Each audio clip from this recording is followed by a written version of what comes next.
My dear students, today I shall teach you about idiom phrase, which is an important chapter of English grammar. बच्चों, idiom phrase के बारे में shortcut में आपको बताना चाहेंगे। हिंदी में आप लोग पढ़े होंगे, एक होता है मुहावरा, इसे इंग्लिश मीडियम फ्रेज कहते हैं।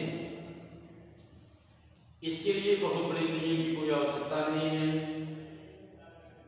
सिर्फ हम इतना जाने कि हम दिए गए एक इडियम फ्रेज को किसी भी सेंटेंस में हम कैसे ऐड करते हैं, कैसे इंक्लूड करते हैं, बस केवल इतना ही जानना आपके लिए नितांत आवश्यक है।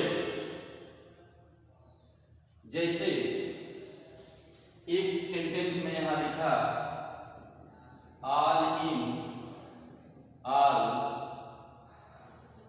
can you tell what is the Hindi of all and all? I tell, जो all in all की हिंदी होती है सर्वे सर्वा। सर्वे सर्वा को अच्छी तरह समझिएगा आप लोग। अब all in all की हिंदी आप जानिए, all in all की हिंदी सर्वे सर्वा होती है। अब हमें ऑल इन ऑल पर एक सेंटेंस तैयार करना है। चलिए एक सेंटेंस हम बना रहे हैं।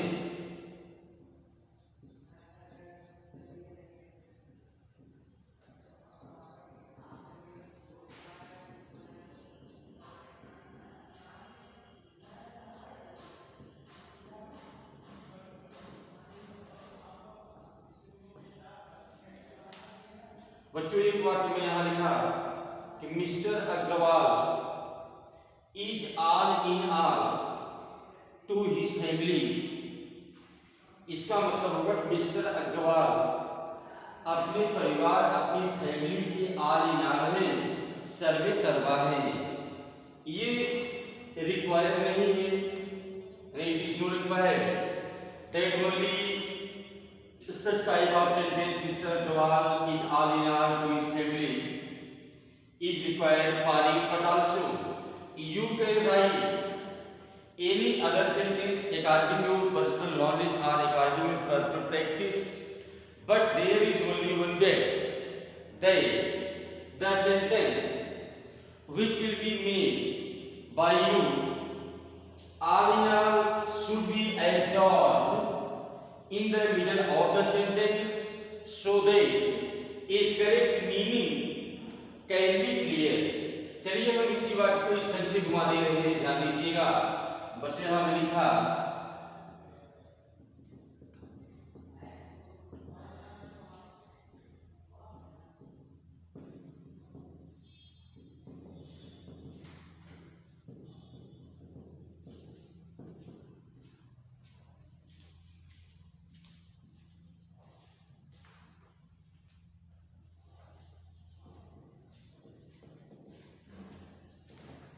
सेकेंड वाला वाक्य में लिखा द डिस्ट्रिक्ट मजिस्ट्रेट की हिंदी में जो होती है जिलाधिकारी, इसे शॉर्ट फॉर्म में डीएम भी कहते हैं। The district magistrate is all in all of the district. इसकी अगर आप हिंदी निकालेंगे तो इसकी हिंदी हो जाएगी कि जिले का जो जिलाधिकारी होता है वह जिले का ऑल इन ऑल होता है, वह जिले का सर्वे सर्वा होता है। मैं दो वाक्य बना दिया, चलिए मैं तीसरा वाक्य बना रहा हूं।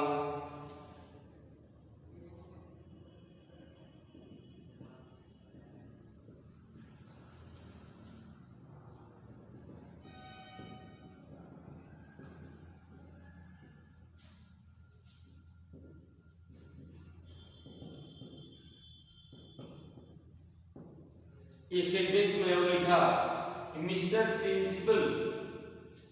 प्रिंसिपल जो है, प्रधानाचार्य जी जो है, is all in all of this college, वे इस कॉलेज के, वे इस विद्यालय के ऑल इन ऑल है, सर्वे सर्वा है।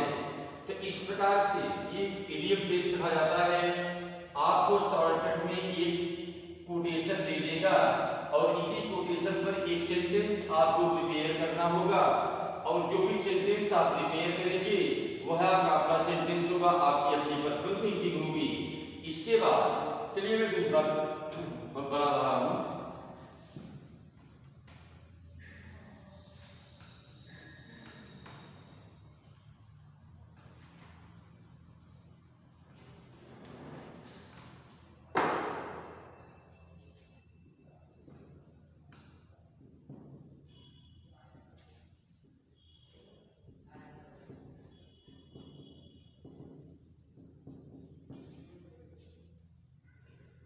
बच्चों ये कोट में है लिखा एबोन ऑफ कॉन्टेंशन।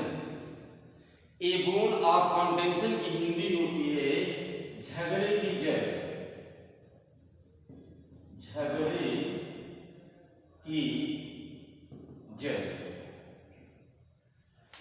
लेकिन जब एग्जाम में या किसी कंपटीशन में आपसे पूछा जाएगा तो वहां हिंदी नहीं देगा, वहां केवल इंग्लिश आपको देगा। हिंदी इसलिए मैं लिख रहा हूं ताकि आपकी समझ में आ जाए। एबोन ऑफ कॉन्टेंशन की हिंदी मान लीजिए बच्चों हम जान गए कि इसकी हिंदी होती है झगड़े की जड़। अब एक क्वेश्चन, एक सेंटेंस, एक वर्ड आपको प्रिपेयर करना है और वह सेंटेंस ऐसा बनाइए ताकि उस सेंटेंस में एबोन ऑफ कॉन्टेंशन पूर्ण रूप से एब्जॉर्ब हो जाए, समाहित हो जाए। और समाहित या एब्जॉर्ब होने के बाद it can clear A correct meaning, यह एक सही अर्थ को स्पष्ट कर सके।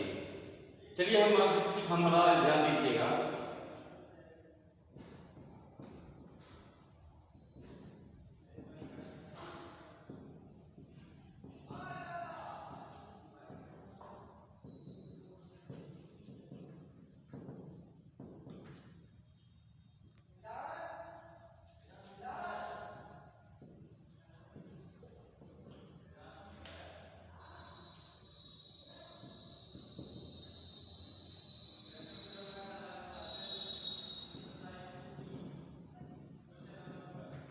चलिए बेटा मैंने एक सेंटेंस बना दिया।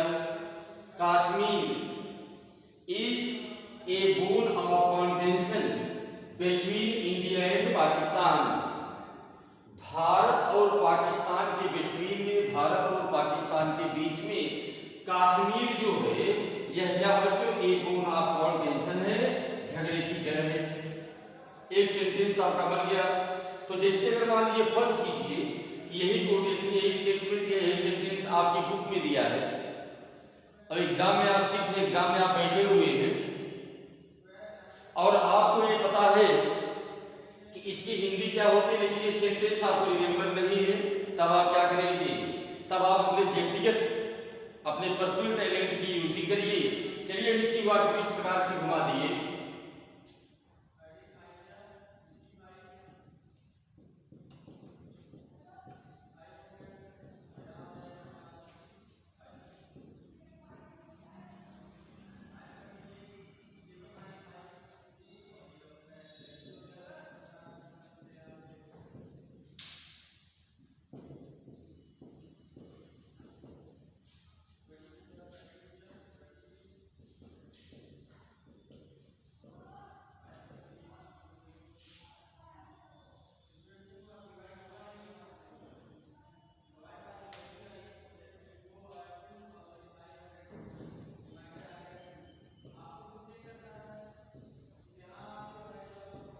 इसी बात को देखिए इस प्रकार से टर्न किया। The fixed deposit of Ram's father, Ram के पिता के पास बैंक में जो फिक्स्ड डिपॉजिट है उसके परिवार में झगड़े की जड़ है। तो इस प्रकार से आप केवल आपको ये जानना चाहिए कि दिए गए कोटेशन की हिंदी क्या होगी। जब हम इसकी हिंदी को जान जाएंगे तो इसकी हिंदी को अंडरस्टैंड करने के बाद या जान लेने के बाद हम बड़ी ही कंफर्टेबली, बड़ी ही आसानी के साथ एक वाक्य को बना देते हैं, एक सेंटेंस को तैयार कर लेते हैं। बट एक ध्यान जो एक माइंड अप आप लोग करिएगा कि जब भी आप किसी इडियम फ्रेज का एक सेंटेंस बनाइएगा तो जो भी सेंटेंस आप बनाइएगा उस सेंटेंस की जो मीनिंग हो, उसका जो अर्थ हो, उसके अर्थ में दिए गए कोटेशन या दिए गए इडियम फ्रेज का अर्थ समाहित या एब्जॉर्ब होना चाहिए। अगर देखिए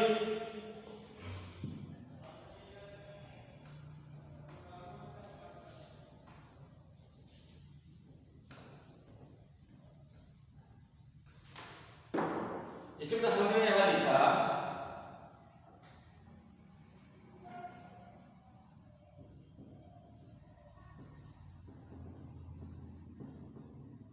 ब्लैक माइंड। ब्लॉक माइंड की हिंदी होती है मंद बुद्धि। मंद बुद्धि माने कम दिमागी। अब ब्लॉक माइंड माने we came to know what is the Hindi of block mind which is मंद बुद्धि। But being a student of class 11, it is our responsibility that we should create or we should demonstrate our performances so that we can complete, we can write a correct sentence about this quotation. But the meaning of block mind should be absorbed in the sentence which will be made by you after asking the questions in your test or exam or in the class. Block mind में जो मंद बुद्धि, चलिए हम बताते हैं, बड़ा ही सरल है। मैं यहां लिखा Anil is a block mind boy. एक वाक्य में बनाया Anil is a block mind boy. Anil एक ब्लॉक माइंड बॉय है, एक मंद बुद्धि का लड़का है। अब इसी प्रकार से आप चाहें तो आप बहुत सारे सेंटेंस, बहुत सारे वाक्य बना सकते हैं। चलिए अगला आप देखिए, एक वाक्य में यहां लिखा पास्ट मास्टर। बच्चों पास्ट मास्टर की हिंदी यदि आप जानना चाहें, इसकी हिंदी होती है निपुण या दक्ष, इसकी हिंदी होती है। तो अब पास्ट मास्टर की हिंदी हम जानेंगे, what is the Hindi of past master. अब हिंदी जान लेने के बाद हमें एक सेंटेंस, एक वाक्य बनाना है, और हम जो भी वाक्य बनाएंगे, जो भी वाक्य हम प्रिपेयर करेंगे या नहीं करेंगे, उसमें पास्ट मास्टर का एग्जाम होना रिक्वायर्ड माने अनिवार्य है। चलिए हमने यहां लिखा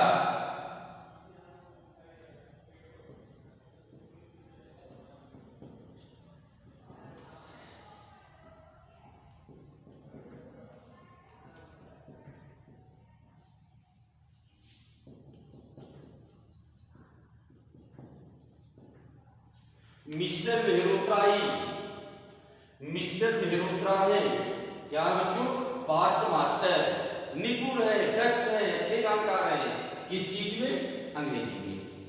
आप यह कोई भी सब्जेक्ट डाल सकते हैं, you can write here any subject, Hindi, English, math, science, social science, SST etcetera.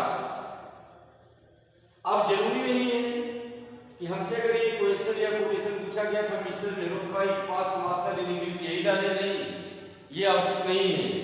आप कुछ भी यू कैन राइट एनीथिंग, आप कुछ भी लिखिए, you are totally free for it, इसके लिए आप पूर्ण रूप से स्वतंत्र हैं। बट आप जो भी लिखिए उसमें ये चीज आना चाहिए। चलिए हम इस सेंटेंस को इस प्रकार से ब्रेकडाउन कर रहे हैं।